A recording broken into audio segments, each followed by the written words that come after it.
Ang pananampalataya ay bunga ng pakikinig at ang pakikinig naman ay bunga ng pangangaral tungkol kay Hesukristo.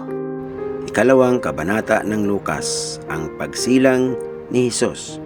Nang panahong iyon, iniutos ni Emperador Augusto na magkaroon ng sensus sa lahat ng nasasakupan ng imperyo ng Roma. Ang unang sensus na ito ay ginawa noong si Cirenio ang gobernador ng Syria. Kaya't umuwi ang mga tao sa sarili nilang bayan upang magpatala. Mula sa Nazaret, isang lungsod sa Galilea, si Jose ay pumunta sa Judea, sa Bethlehem, na bayang sinilangan ni Haring David, sapagkat siya ay mula sa angkan ni David. Kasama rin niyang umuwi upang magpatala si Maria na kanyang magiging asawa na noon ay nagdadalang tao. Habang sila ay nasa Bethlehem, sumapit ang oras ng panganganak ni Maria. Isinilang niya ang kanyang panganay na isang lalaki. Binalot niya sa lampin ang sanggol at inihiga sa isang sabsaban sapagkat wala nang lugar para sa kanila sa bahay panuluyan. Ang mga pastol at mga anghel. Doon ay may mga pastol na nasa parang at nagbabantay ng kanilang mga tupa ng gabing iyon, at tumayo sa harapan nila ang isang anghel ng Panginoon at nagliwanag sa kapaligiran nila ang kaluwalhatian ng Panginoon.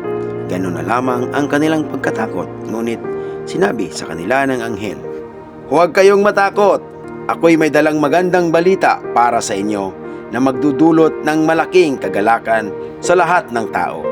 Isinilang sa inyo ngayon sa bayan ni David ang tagapagligtas, ang Kristong Panginoon. Ito ang inyong palatandaan. Matatagpuan ninyo ang isang sanggol na nababalot ng lampin at nakahiga sa isang sabsaban." Biglang lumitaw kasama ng anghel ang isang malaking hukbo ng mga anghel sa kalangitan. Sila'y nagpuri sa Diyos at umaawit, "Purihin sa Diyos sa kaitaasan, sa lupa ng ay kapayapaan sa mga taong kinalulugdan niya." Nang makaalis na ang mga anghel pabalik sa langit, ang mga pastol ay nag-usap-usap, "Tayo na sa Bethlehem, tingnan natin ang pangyayaring ito na ibinalita sa atin ng Panginoon." Nagmamadali silang pumunta roon at natagpuan nila si Maria at Jose, at naroon ang sanggol na nakahiga sa sabsaban. Nang makita ng mga pastol ang sanggol, isinalaysay nila ang sinabi ng anghel tungkol dito. Namangha ang lahat ng narinig sa sinabi ng mga pastol. Tinandaan ni Maria ang mga bagay na ito at ito ay kanyang pinagbulay-bulayan. Umalis ang mga pastol na nagpupuri sa Diyos at nagpapahayag ng kanyang kadakilaan dahil sa lahat ng narinig nila at nakita ayon sa sinabi sa kanila ng anghel. Pinangalanan si Hesus. Pagsapit ng ikawalong araw, tinuli ang bata at pinangalanang Hesus. Ito ang pangalang sinabi ng anghel bago pa siya ipinaglihi. Dinala si Hesus sa templo. Nang sumapit ang araw ng kanilang pagtupad sa seremonya ng paglilinis ayon sa kautusan ni Moises, pupunta sila sa Jerusalem.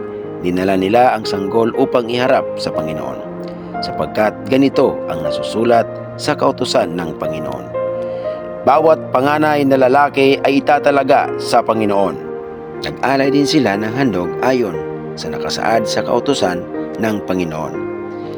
Magkapares na ibong bato-bato o kaya ay dalawang inakay na kalapati. May isang tao noon sa Jerusalem na ang pangalan ni Simeon, isang lalaking matuwid, may takot sa Diyos at naghihintay sa katubusan ng Israel. Nasa kanya ang Espiritu Santo. Ipinahayag ng Espiritu Santo sa kanya na hindi siya mamamatay hanggat hindi niya nakikita ang Kristo na ipinangako ng Panginoon. Sa patnubay ng Espiritu, si Simeon ay pumasok sa templo at nang dalhin doon ni Jose at Maria ang sanggol na si Hesus upang tuparin ang ayon sa itinakda ng kautusan. Kinarga ni Simeon ang sanggol. Pagkatapos nagpuri siya sa Diyos. Ngayon, Panginoon, maaari na po akong yumaong mapayapa. Ang iyong abang alipin ayon sa inyong ipinangako. Yamang nakita na po ng aking mga mata ang inyong pagliligtas na inyong inihanda sa harapan ng lahat ng bansa. Ito po ay liwanag na tatanglaw sa mga hintil at magbibigay dangal sa inyong bansang Israel. Namangha ang mga magulang ng sanggol dahil sa sinabi ni Simeon tungkol sa bata. Minasbasan sila ni Simeon at sinabi kay Maria, Tandaan mo, ang batang ito'y nakatalaga sa ikapapahamak o ikaliligtas ng marami sa Israel. Siya ang magiging tanda mula sa Diyos. Ngunit tutuligsain siya ng marami. Kaya't mahayag ang kanilang iniisip dahil dito. Magdaranas ka ng matinding kapighatian, parang isang patalim na itinarak sa iyong puso. Naroon din sa templo ang isang propetang babae na ang pangalan ay Ana, anak ni Phanuel at mula sa lipi ni Asher. Siya ay napakatanda na. 7 taon lamang silang nagsama ng kanyang asawa at ngayon 84 na taon na siyang biyuda. Lagi siya sa templo at araw-gabi sumasamba sa Diyos sa pamamagitan ng pag-aayuno at pananalangin.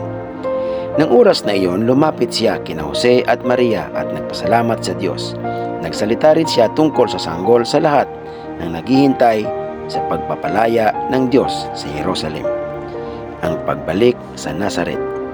Nang maisagawa na nila ang lahat ng ayon sa itinakda ng kautusan ng Panginoon, umuwi na sila sa bayan ng Nazaret sa Galilea.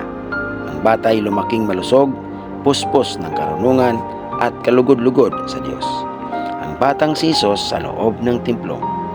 Taon-taon, tuwing pista ng Paskwa, ang mga magulang ni Jesus ay pumupunta sa Jerusalem. Nang siya'y 12 taon na, dumalo sila sa pista ayon sa kanilang kaugalian. Sila'y umuwi na pagkatapos ng pista. Ang batang si Jesus ay nagpaiwan sa Jerusalem, ngunit hindi ito napansin ng kanyang mga magulang. Sa pag-aakalang siya ay kasama ng pangkat. Nagpatuloy sila sa maghapong paglalakbay. Pagkatapos siya ay hinahanap nila sa kanilang mga kamag-anak at mga kakilala, ngunit hindi nila natagpuan si Jesus, kaya't bumalik sila sa Jerusalem upang doon maghanap. Pagkalipas ng 3 araw, si Jesus ay natagpuan nila sa loob ng templo. Siya ay nakaupong kasama ng mga guro, nakikirinig siya at nagtatanong sa kanila. At ang lahat ng nakakarinig sa kanya ay hangang-hanga sa kanyang pag-unawa at mga sagot. Namangha rin ang kanyang mga magulang nang siya ay makita. Sinabi ng kanyang ina, "Anak, bakit mo naman ginawa ito sa amin? Lubha ang aming pag-aalala ng iyong ama sa paghahanap sa iyo." Sumagot si Jesus, "Bakit po ninyo ako hinahanap? Hindi po ba ninyo alam na ako'y dapat mamalagi sa bahay ng aking ama?" Ngunit hindi nila naunawaan ang sinabi niyang ito. Siya ay sumama sa kanila pauwi sa Nazaret at siya ay naging masunurin sa kanila. Ang lahat ng bagay na ito ay iningatan ng kanyang ina sa kanyang puso. Patuloy na lumaki si Jesus sa pangangatawan, lumalawak ang kanyang karunungan at lalong naging kalugod-lugod sa Diyos at sa mga tao.